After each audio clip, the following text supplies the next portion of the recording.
Oh iya sih.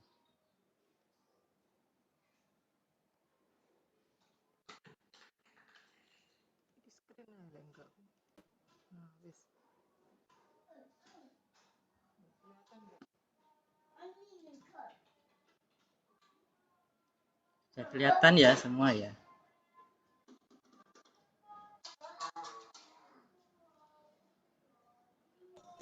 Sudah. Ya, tema sharing firman hari ini judul temanya hidup sesuai panggilan.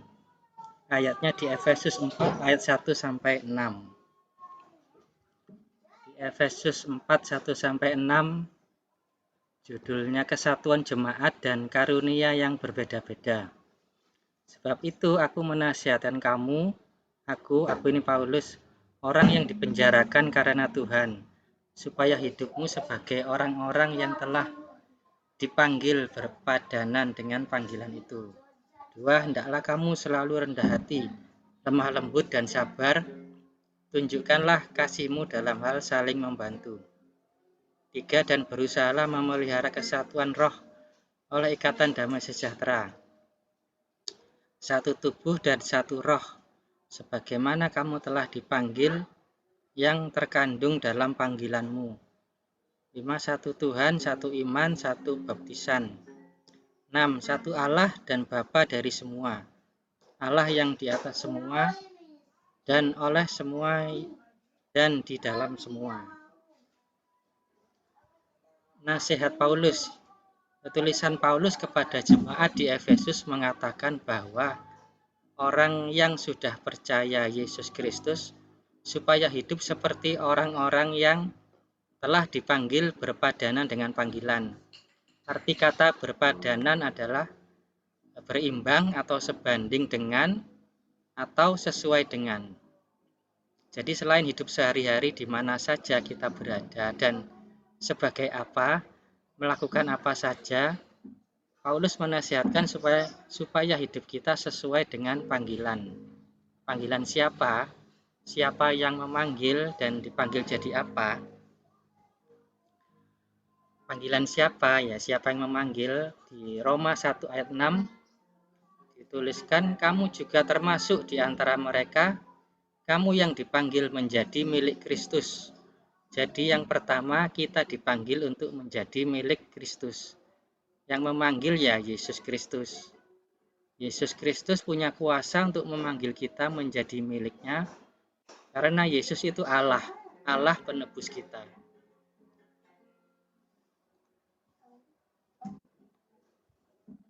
Menjadi milik Kristus. Untuk apa dipanggil menjadi milik Kristus? Supaya mengenal dengan benar pemiliknya, atau pemilik kita orang Kristen, yaitu Yesus. Mengenal Yesus bukan hanya sebagai utusan, bukan hanya sebagai anak Allah atau putra Allah, dan bukan hanya sebagai juru selamat dan Tuhan saja. Tetapi lebih dari itu, Yesus pemilik kita ingin umatnya yang sudah dipanggil dan ditebusnya mengenalnya sebagai satu-satunya Allah yang benar. Setelah dipanggil dan menjadi milik Yesus, diberi identitas sebagai anak Allah. Identitas sebagai anak Allah ada di Yohanes 1 ayat 12. Tetapi semua orang yang menerimanya diberinya kuasa supaya menjadi anak-anak Allah, yaitu mereka yang percaya dalam namanya. Artinya siapa saja seluruh umat manusia yang mau percaya, beriman, dan menyembah Yesus sebagai Allah yang benar dan mengakui hanya ada satu Allah yaitu Yesus, akan menjadi anak Allah dan menerima kuasa dari Yesus Allahnya. Dipanggil sebagai apa? Di Kisah Para Rasul 1 ayat 18, tetapi kamu akan menerima kuasa kalau Roh Kudus turun ke atas kamu, dan kamu akan menjadi saksiku di Yerusalem dan di seluruh Yudea dan Samaria dan sampai ke ujung bumi. Jadi kita orang Kristen dipanggil untuk sebagai saksinya Yesus. Tidak harus menjadi seperti rasul, pendeta, penginjil, masuk ke pedalaman, dan lain-lain. Memang ada yang dipanggil seperti itu, namun perlu panggilan khusus dan orangnya mau atau tidak ya. Menjadi saksi Yesus Kristus, bukan membela Yesus Kristus, bukan membela nama Yesus Kristus, bukan membela agama Kristen atau membela kekristenan, bukan membela mau membalas budi karena ditebus. Tetapi kita dipanggil menjadi saksinya Yesus. Sebagai saksi, apa yang disaksikan? Yang disaksikan tentu saja tentang Yesus Allah. Namanya juga saksi, jadi terlebih dahulu mengalami sendiri Yesus yang mengasihi dirinya dan melihat kuasa Yesus memulihkan, mengubah, memberkati atau menyembuhkan dirinya. Apakah menjadi saksi ini hak atau kewajiban atau sukarela? Kadang ada orang yang ada orang yang bilang, oh ini amanat agung atau perintah. Tetapi yang di Alkitab yang saya baca, kalau yang benar amanat agung atau perintah itu adalah yang benar ya, itu adalah kasihilah Tuhan Allahmu dengan segenap hatimu, dengan segenap kekuatanmu, dengan segenap akal budimu, dan lainnya itu ya. Itu yang benar, yang itu adalah amanat agung yang benar malahan. Perintah yang benar itu seperti itu menurut Alkitab. Jadi bersaksi adalah hak semua orang, menjadi saksi adalah hak semua orang yang percaya Yesus. Yesus itu tidak pernah memaksa, tidak diktator seperti harus ini atau harus itu, tidak ya. Yesus Allah itu kasih, bukan Allah pemaksa secara halus, menggunakan firman, tapi di baliknya ada maksud yang tersembunyi secara halus, memaksa, memerintah, menakut-nakuti, tidak ya. Jadi nggak usah khawatir kalau belum berani bersaksi. Sebagai saksi, sebelum menjadi saksi oleh Yesus akan diperlengkapi dengan kuasa yang membuat berani bersaksi tentang Yesus. Bukan disuruh belajar sendiri lalu jalan sendiri. Ada di Lukas 9 ayat 1. Maka Yesus memanggil ke-12 muridnya, lalu memberi tenaga dan kuasa kepada mereka untuk menguasai setan-setan dan untuk menyembuhkan penyakit-penyakit. Lukas 9 ayat 2. Dan ia mengutus mereka untuk memberitakan kerajaan Allah dan untuk menyembuhkan orang. Sama seperti dulu, Yesus memberi mereka kuasa, memberi murid-muridnya kuasa sebelum bersaksi. Sekarang juga sama, Yesus akan memberi kuasa kepada mereka yang mau jadi saksinya. Diberi kuasa apa? Oleh Yesus diberi kuasa kerajaan Allah. Di Markus 4 ayat 11, jawabnya, kepadamu telah diberikan rahasia kerajaan Allah, tetapi kepada orang-orang luar segala sesuatu disampaikan dalam perumpamaan. Jadi kalau kamu mau mengaku, percaya, dan menyembah Yesus sebagai Allah yang benar, Allah yang roh dan satu-satunya Allah, maka kuasa kerajaan Allah itu satu persatu akan ditunjukkan di hadapanmu. Dan rahasia kerajaan Allah atau hikmat akan dibukakan satu persatu kepadamu. Kuasa yang bisa membuat kamu berani bersaksi tentang Yesus, sekaligus kuasa memberi jalan keluar bagi masalahmu, kuasa yang memulihkan hidupmu. Saya kasih contoh yang ada 10 orang kusta yang disuruh Yesus itu, sana perlihatkan dirimu kepada imam-imam ya. Lalu sebelum 10 orang kusta ini sampai di hadapannya imam, di tengah jalan mereka menjadi sembuh. Ya seperti itu ya. Kuasanya seperti itu. Nah, kalau ada yang kembali hanya satu, yang lain gimana? Ya mungkin ada yang menunjukkan ke imam-imam, atau mungkin ada yang tengah jalan itu tengar-tengar loh, aku kok sembuh ya. Terus saking terheran-herannya lupa Tidak pergi ke imam-imam, malah menikmati kesembuhannya, dinikmati. Ya bagi Yesus nggak apa-apa, enggak. It's okay katanya Yesus, meskipun kamu tidak kembali gitu. Karena bagi Yesus itu Yesus itu enggak melihat itunya, Yesus melihat itu dengan kasih gitu loh. Yesus bukan hanya sebagai utusan ya. Kalau mengaku Yesus hanya sebagai utusan, anak Allah, putra Allah saja, maka mengenal Yesus hanya sebatas perumpamaan saja. Perumpamaan apa? Ya perumpamaan Yesus hanya sebagai utusan dan anak Allah. Jadi gini ya, kalau menganggap Yesus hanya sebagai utusan, jadi kuasanya yang dilihat itu ya hanya sebagai kuasa utusan saja. Padahal yang benar, Yesus setelah terangkat ke surga, kembali ke asalnya sebagai Allah.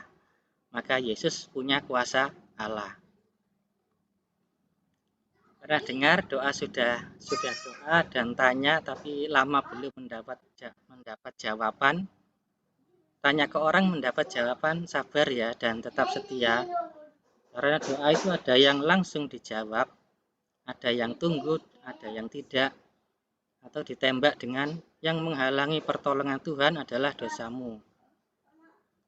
Atau diberi nasihat dan hiburan, tangan Tuhan tidak kurang panjang untuk menolong. Yang benar adalah sembahlah Yesus sebagai satu-satunya Allah, Allah yang benar, Allah yang roh, supaya doa dan tanya segera dijawab. Jadi kira-kira seperti ini ya, kenapa orang itu doa dan tanya tidak dijawab, meskipun doanya kepada Yesus, karena imannya masih kepada Allah lain, Allah yang mengutus Yesus. Bukannya Yesus itu nggak mau, tapi Yesus itu karena Yesus itu Allah. Jadi seperti ada, saya namakan seperti, contohkan seperti etika ya. Kalau tenaga ahli itu kan punya etika sebagai tenaga ahli. Dan etika sebagai Allah, Yesus ini harus menunjukkan kealahannya gitu loh. Supaya orang yang dijawab doanya dan ditanya itu tahu yang menjawab itu ternyata Allahnya sendiri, yaitu Yesus. Gitu saudara ya. Jangan malu menyebut nama Yesus, karena sudah terlalu lama mendengar tafsir orang bahwa Yesus itu hanya utusan, anak Allah atau putra Allah. Padahal masa Yesus sebagai utusan hanya berlaku pada waktu Yesus sebagai manusia. Hanya tiga tahun saja Yesus itu sebagai utusan. Setelah terangkat ke surga, Yesus kembali ke asalnya sebagai Allah. Dulu saya menganggap juga Yesus itu sebagai utusan, anak Allah dan lainnya. Setelah saya baca di Alkitab ya, menurut kebenaran Alkitab, Yesus memang sebagai utusan hanya waktu ya, Yesus sebagai manusia dan mulai mengajar. Yesus mulai mengajar umur 30 tahun ya. Jadi selama 30 tahun Yesus itu mengajar sebagai utusan.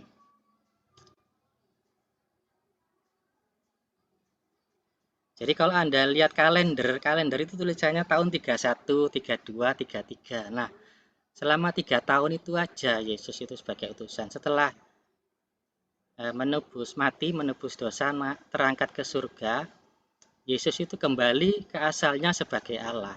Jadi Yesus sebagai utusan masanya sudah lewat, sudah 2000 tahun yang lalu. Dan masa sekarang, Yesus sebagai apa? Sebagai Allah yang bertahta di surga. Kalau masih malu menyebut nama Yesus, Yesus tidak akan menghakimi dan mencari-cari kesalahan. Yesus sanggup memberi jalan keluar. Yesus sanggup mengubah pola pikir dan iman lama itu, karena Yesus adalah jalan dan kebenaran. modalnya hanya iman pada Yesus. Cara Yesus memberi jalan keluar dan menyelesaikan masalah tadi ya. Malu menyebut nama Yesus yaitu ya. Di Matius 17 ayat 21, Ia berkata kepada mereka, karena kamu kurang percaya, sebab aku berkata kepadamu, sesungguhnya sekiranya kamu mempunyai iman sebesar biji sesawi saja, maka kamu dapat berkata kepada gunung ini, pindah dari tempat ini ke sana, maka gunung ini akan pindah dan takkan ada yang mustahil bagimu. Kita butuh iman hanya sebesar biji sesawi saja, bukan butuh iman sebesar masalah atau beban kita. Iman sebesar biji sesawi itu apa sih? Ya iman kepada Yesus dengan cara berbalik, mengakui, beriman, percaya, dan menyembah hanya kepada Yesus sebagai satu-satunya Allah. Allah yang benar, Allah yang roh. Apa yang terjadi percaya Yesus hanya sebagai utusan? Yang terjadi, Yesus tetap setia menunggu dan mencari mereka dengan kasih untuk berbalik kepadanya. Seperti tertulis di Lukas 15 ayat 4. Siapakah di antara kamu yang mempunyai 100 ekor domba? Dan jikalau ia kehilangan seekor di antaranya, tidak meninggalkan yang 99 ekor di padang dan pergi mencari yang hilang itu sampai ia menemukannya. Dan jikalau ia telah menemukannya, ia meletakkannya di atas bahunya dengan gembira. Dan setibanya di rumah, ia memanggil sahabat-sahabat dan tetangga-tetangganya serta berkata kepada mereka, bersukacitalah bersama-sama dengan aku, sebab dombaku yang hilang itu telah kutemukan. Belas kasihan Yesus pada orang Kristen yang belum percaya. Yang belum percaya apa? Ya, yang belum percaya Yesus sebagai satu-satunya Allah. Allah yang benar, Allah yang roh. Selain Yesus mencari yang hilang, ia juga berbelas kasihan. Di Markus 6 ayat 34, ketika Yesus mendarat, ia melihat sejumlah orang banyak. Maka tergeraklah hatinya oleh belas kasihan kepada mereka. Karena mereka seperti domba yang tidak punya gembala. Lalu mulailah ia mengajarkan banyak hal kepada mereka. Mengapa Yesus bisa seperti itu? Maksudnya bisa mencari dan berbelas kasihan ya karena Yesus itu kasih. Jadi seluruh wujudnya Yesus itu kasih gitu, kalau mau apa ya namanya itu. Kalau mau ditunjukkan ya hanya ada satu kata yaitu kasih gitu loh. Yesus mau menerima kita dengan kasih tanpa diungkit-ungkit masa lalunya, tanpa dihakimi karena tidak percaya, karena perbuatan dan kelalaiannya, tanpa merasa dituduh atau terintimidasi karena menyimpan sakit hati, luka, dan kecewa, dan sebagainya. Lalu selanjutnya nasihat Paulus yang lain, selain menjadi saksi Kristus, kita juga dinasihatkan Paulus untuk melakukan seperti ini. Di Efesus 4 ayat 2, hendaklah kamu selalu rendah hati, lemah lembut dan sabar. Tunjukkanlah kasihmu dalam hal saling membantu. Untuk supaya bisa melakukan perbuatan baik seperti itu, Paulus sudah memberi petunjuk untuk kita. Petunjuknya Paulus ada di 2 Timotius 3 ayat 17. Dengan demikian, tiap-tiap manusia kepunyaan Allah diperlengkapi untuk setiap perbuatan baik. Karena mau mengakui hanya ada satu Allah yang benar, yaitu Yesus, maka menjadi kepunyaan Yesus Allah. Kepunyaan Allah artinya sudah dipanggil menjadi milik Yesus Kristus dan menerima kuasanya, kuasa yang menjadikannya berani bersaksi. Bukan dipaksa harus berani bersaksi dan juga bukan memaksa diri berani bersaksi, tetapi diberi kuasa yang membuat dirinya itu bisa ada dorongan untuk berani bersaksi. Menerima kuasa yang memampukan orang bisa melakukan perbuatan baik dan menunjukkan kasih. Yesus menyediakan benih perbuatan baik. Jadi yang mau percaya, beriman, dan menyembah hanya ada satu Allah, yaitu Yesus, akan menerima kuasa. Kuasa yang otomatis membuat dan memampukan orang terus-menerus melakukan perbuatan baik. Seperti tertulis di 2 Korintus 9 ayat 10. Ia yang menyediakan benih bagi penabur dan roti untuk dimakan. Ia juga yang akan menyediakan benih bagi kamu dan melipat gandakannya dan menumbuhkan buah-buah kebenaranmu. Seperti buah-buah roh itu ya. Namanya saja juga buah-buah roh. Jadi harus ada rohnya Yesus yang menumbuhkan buah-buahnya roh itu. Sebaiknya melakukan perbuatan baik seperti rendah hati, lemah lembut, sabar, dan menunjukkan kasih. Jangan pakai kekuatan sendiri atau pakai kebenaran sendiri. Mengapa? Karena nanti akan sulit menerima orang lain. Jadi misalnya, saya ini pakai kekuatan dan kebenaran sendiri ya. Saya ini rajin kerja, tidak pernah telat, rajin ibadah, rajin ini, rajin itu, taat. Apalagi mau berkorban, apalagi jujur ya misalnya. Lama-lama saya tuh mendirikan kebenaran saya sendiri. Jadi kalau saya melihat orang lain yang tidak bisa seperti saya tuh akan mulai menggunakan itu sebagai ukuran untuk mengukur orang lain. Kok tidak bisa seperti saya gitu. Apalagi kalau di generasi di bawah saya yang nggak bisa seperti saya. Itu akan saya buat sebagai ukuran. Kok orang generasi bawah saya ini kok tidak seperti saya dulu ya. Dulu saya gini, dulu saya gitu, yang di bawah saya kok tidak seperti saya. Dan mulailah saya mengajar, tapi dasar mengajarnya itu bukan karena kasih, tapi karena ukuran dari saya sendiri gitu. Ya orang lain melihat ya itu sebagai kasih karena tidak bisa melihat. Tapi Yesus yang melihat itu bisa melihat perbedaannya. Orang itu didasari karena kasih atau karena kebenarannya sendiri. Jadi seperti itu ya. Ini video ilustrasi dulu pernah saya tunjukkan bagaimana kuasa Yesus memenuhi kita. Jadi sebaiknya kita ini mengalami dulu kuasa Yesus sampai penuh. Mengalami kasih Yesus sampai penuh.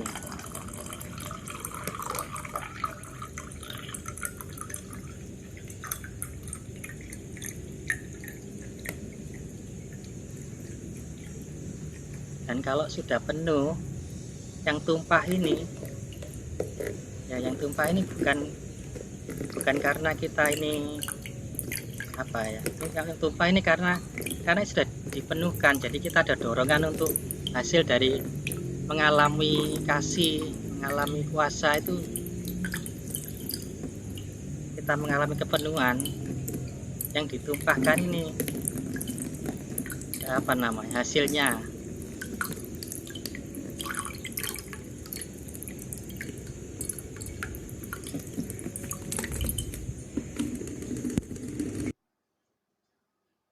Seperti itu ya.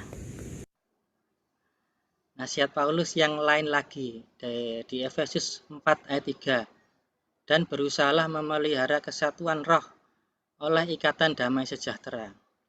Satu tubuh dan satu roh, sebagaimana kamu telah dipanggil yang terkandung dalam panggilanmu. Memelihara kesatuan roh, satu tubuh dan satu roh di dalam jemaat, hanya Yesus yang bisa melakukan. Didapatkan kalau orang itu mau mengakui Yesus sebagai Allah yang roh, bukan zat, bukan pribadi, bukan hakikat. Yesus waktu jadi pribadi ya hanya waktu Yesus lahir sampai mati itu sebagai pribadi. Setelah mati terangkat ke surga, Yesus kembali ke asalnya sebagai Allah, Allah yang roh. Bukan manusia diangkat ke sana, bukan sebagai manusia lalu diangkat Allah ke sana, bukan ya. Karena Yesus Allah yang roh, Allah yang berkuasa untuk mengikat persatuan dengan umatnya di dalam roh dan damai sejahtera. Mengapa harus rohnya manusia menjadi satu kesatuan dengan Yesus Allah yang roh? Karena roh itu penurut tetapi daging lemah. Untuk bisa betul-betul taat harus di dalam roh. Kalau taat secara daging hanya sementara waktu saja. Jadi misalnya kalau punya komunitas dan ingin ada kesatuan yang kuat, bukan cuma kelihatan luarnya saja, maka harus ada kesatuan di dalam rohnya dulu, mulai dari yang atas dulu. Hanya Yesus yang bisa membuat ada kesatuan di dalam roh. Nasihat Paulus yang lain lagi. Di Efesus 4 ayat 5, satu Tuhan, satu iman, satu baptisan. Satu Tuhan, satu iman, satu baptisan itu hanya di dalam nama Yesus. Ajaran Yesus yang tertulis di Alkitab kepada pengikutnya merujuk pada satu nama Allahnya orang Kristen, yaitu Yesus. Jadi orang Kristen hanya punya satu Allah, namanya Yesus. Di ayat 6 tertulis satu Allah dan Bapa dari semua. Allah yang di atas semua dan oleh semua dan di dalam semua. Tulisan satu Allah dan Bapa bukan berarti ada Allah lalu ada Bapa lalu ada dua, bukan ya. Satu Allah dan Bapa artinya hanya ada satu Allah, yaitu Yesus. Allah artinya sesembahan atau yang disembah. Bapa adalah kiasan Yesus. Jadi Yesus itu adalah Allah dan sekaligus sebagai Bapa. Ingat nggak sebelum jauh-jauh ratusan tahun yang lalu, sebelum sudah dinubuatkan sebelum Yesus lahir, ia akan disebut orang namanya Allah yang perkasa, Bapa yang kekal, Raja damai, penasihat ajaib. Allah yang di atas semua artinya Yesus Allah di atas segala Allah. Atau tiada Allah lain selain Yesus. Oleh semua artinya segala sesuatu diciptakan oleh Allah. Di dalam semua artinya Allah turut bekerja dalam segala sesuatu atau segala hal.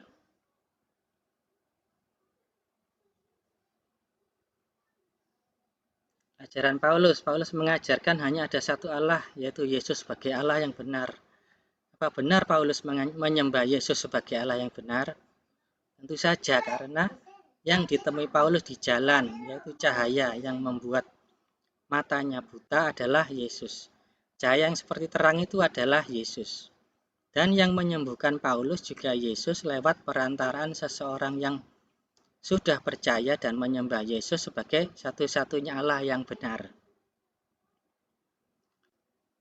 Tertulis di Kisah Para Rasul ayat 9. Dalam perjalanannya ke Damsyik, ketika ia sudah dekat kota itu, tiba-tiba cahaya memancar dari langit dan mengelilingi dia. Jawab Saulus, siapakah engkau? Tuhan, katanya, akulah Yesus yang kau aniaya itu. Saulus bangun dan berdiri lalu membuka matanya. Tetapi ia tidak dapat melihat seorang pun juga. Yesus yang menyembuhkan Paulus di Kisah Para Rasul 9 ayat 17. Lalu pergilah Ananias ke situ dan masuk ke rumah itu. Ia menumpangkan tangannya ke atas Saulus. Katanya, Saulus saudaraku, Tuhan Yesus yang telah menampakkan diri kepadamu di jalan yang engkau lalui, telah menyuruh aku kepadamu, supaya engkau dapat melihat lagi dan penuh dengan Roh Kudus. Jadi Paulus pasti tahu siapa cahaya yang seperti terang yang membuat matanya buta dan menyembuhkannya, yaitu Yesus. Allahnya yaitu Yesus. Di kitab Kejadian tertulis Allah menciptakan terang. Terang dulu ya, sebelum menciptakan benda-benda penerang. Nanti coba dibaca ya. Allah menciptakan terang. Jadi terang yang dilihat Paulus adalah Allah, yaitu Yesus. Kesimpulan, kita dipanggil untuk menjadi milik Yesus Kristus. Yesus sebagai Allahnya dan kita menjadi anaknya atau anak-anak Allah. dan kita menerima kuasa kerajaan Allah. Menerima kuasa kerajaan Allah yang membuat kita berani bersaksi. Sekaligus kuasa yang memulihkan kondisi kita, bahkan memberkati kita. Menerima kuasa yang membuat dan memampukan kita untuk selalu berbuat rendah hati, lemah lembut, sabar, dan menunjukkan kasih. Menerima kuasa yang membuat ada kesatuan jemaat di dalam roh. Kalau rohnya taat, maka secara daging juga ikut taat. Semua itu bisa terjadi kalau kita hanya mau mengakui dan menyembah hanya ada satu Allah, yaitu Yesus. Yesus adalah Allah yang benar dan Allah yang roh. Nah, saudara, ini slide terakhir, jadi ini sharing firman Tuhan, dan Yesus itu mau pesan gini, kalau dalam kondisi sekarang ini, Anda menghadapi apapun kondisinya, entah Anda itu saudara menyebut kondisi ini baik, buruk, atau apapun, dan misalnya mengalami kondisi yang tidak sesuai dengan keinginan saudara, dan saudara itu sudah berusaha sekuat tenaga dengan segala kepintaran, kesabaran, kelemah lembutan, ketaatan dalam beragama, kebaikan, tapi semua itu nggak merubah kondisi, meskipun sudah berusaha sabar. Nah, itu saatnya Yesus ngomong, sudah saatnya Anda itu butuh kuasa yang lebih tinggi dari kuasanya manusia, ya. Siapa lagi ya? Kuasanya Allah. Allah siapa? Allah Yesus. Lalu kalau ada saudara yang saudara melihat orang, anggota keluarga, teman, atau lain yang hidupnya tidak normal. Tidak normal bukan berarti terbelakang atau sakit atau terbelakang, pemikirannya terbelakang itu loh, seperti orang yang tahu ya, maksudnya yang orang yang apa itu istilahnya, tidak normal dalam tanda kutip, bukan berarti sakit terbelakang gitu loh maksudnya, ya. Tahu ya. Jadi Anda melihat orang seharusnya hidupnya tidak begini tapi begitu gitu loh. Yang benar begini. Dan Anda itu saudara sudah dengan segala cara menasehati, memarahi, berdebat, apalagi menunjukkan kebaikan, menunjukkan kasih, menunjukkan bukti-bukti di buku, segala macam cara sudah saudara lakukan, tapi Anda seperti seperti ketemu sama gunung batu gitu. Nah, itu saudara sudah saatnya saudara itu butuh kuasa yang lebih tinggi dari kuasa manusia, yaitu kuasa Allah. Allah siapa? Allah Yesus. Jadi hanya Yesus yang bisa membuat gunung batu itu pindah. Caranya ya dengan Anda beriman sama Yesus, dengan mengakui Yesus sebagai satu-satunya Allah, Allah yang benar, Allah yang roh, yang punya kuasa untuk mengubah kondisi itu. Lalu pesan yang selanjutnya, kalau saudara sudah berusaha menunjukkan, contohnya di masa pandemi yang dibutuhkan misalnya adalah ketaatan, dan saudara sudah menyuarakan kemana-mana karena saudara sudah melihat sendiri kalau harus seperti ini tuh bisa mengurangi dan sebagainya, tapi Anda seperti bertemu dengan orang yang keras kepala dan lainnya, entah apa alasannya orang itu, saudara dengan sudah sekuat tenaga menjelaskan. Nah, itu saatnya Anda butuh kuasa yang lebih tinggi dari kuasanya manusia, yaitu kuasanya Allah Yesus. Lalu selanjutnya, di media massa, media sosial, YouTube, banyak orang yang berkata, pandemi ini kira-kira 5 tahun lagi, 10 tahun lagi, 15 tahun lagi, 25 tahun lagi. Jadi orang-orang itu ngomong, saya mendapat nubuatan, saya mendapat penglihatan, saya mendapat ramalan penerawangan dan lain-lainnya. Tahun ini adalah tahun Benyamin, tahun Isakar, tahun apalagi tahunnya Rut dan Boas, tahunnya Elia ya kalau tidak salah, yang burung gagak itu. Ya, Yesus tuh ngomong gini, orang kalau memang terjadi seperti itu, orang-orang yang ngomong mendapat nubuat, penglihatan, ramalan tuh kalau memang terjadi itu, orang itu bisa apa gitu loh. Misalnya terjadi ini hari kiamat, sebentar lagi mau kiamat lah, kalau betul-betul kiamat, orang itu bisa apa gitu loh, yang bisa orang yang bilang punya nubuatan, penglihatan dan lain-lain. Karena Yesus ngomong gini, kan yang punya kuasa itu kan aku, kata Yesus. Yang bisa membuka jalan ke surga kan aku. Yesus ngomong gitu. Yang punya tahta, yang bertahta di surga itu aku, kata Yesus gitu. Dan yang bisa membuka pintu berkat yang orang lain tidak bisa menutupkan juga aku, kata Yesus. Dan juga yang bisa membuka tingkap-tingkap langit dan mencurahkan berkat-berkat kan aku, kata Yesus. Nah, saudara tinggal mau milih. Kalau saudara memandang orang, ya itu pilihan Anda. Tapi kalau saudara memilih mau mengakui, beriman, percaya Yesus sebagai satu-satunya Allah, maka Yesus akan menunjukkan kuasanya. Kuasanya akan ditunjukkan satu persatu di hadapan kita.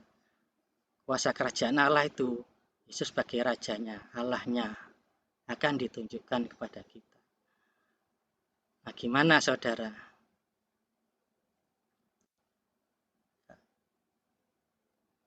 Kalau saya dalam kondisi yang seperti ini, saya ya milih untuk percaya kepada Allah saya, yaitu Yesus, sebagai satu-satunya Allah, Allah yang benar, Allah yang roh, Allah yang berkuasa langit dan bumi, Allah yang memegang kunci kerajaan, Allah yang berkuasa membuka tingkap-tingkap langit untuk mencurahkan berkatnya untuk kita, Allah yang tahu jalannya ke surga, Allah yang bertahta di kerajaan surga. Kerajaan surga isinya apa? Isinya berkat tok, bukan yang lainnya. Jadi sebaiknya kita milih yang itu saja ya, daripada memandang orang. Nah, itulah pesan dari Yesus untuk saat ini.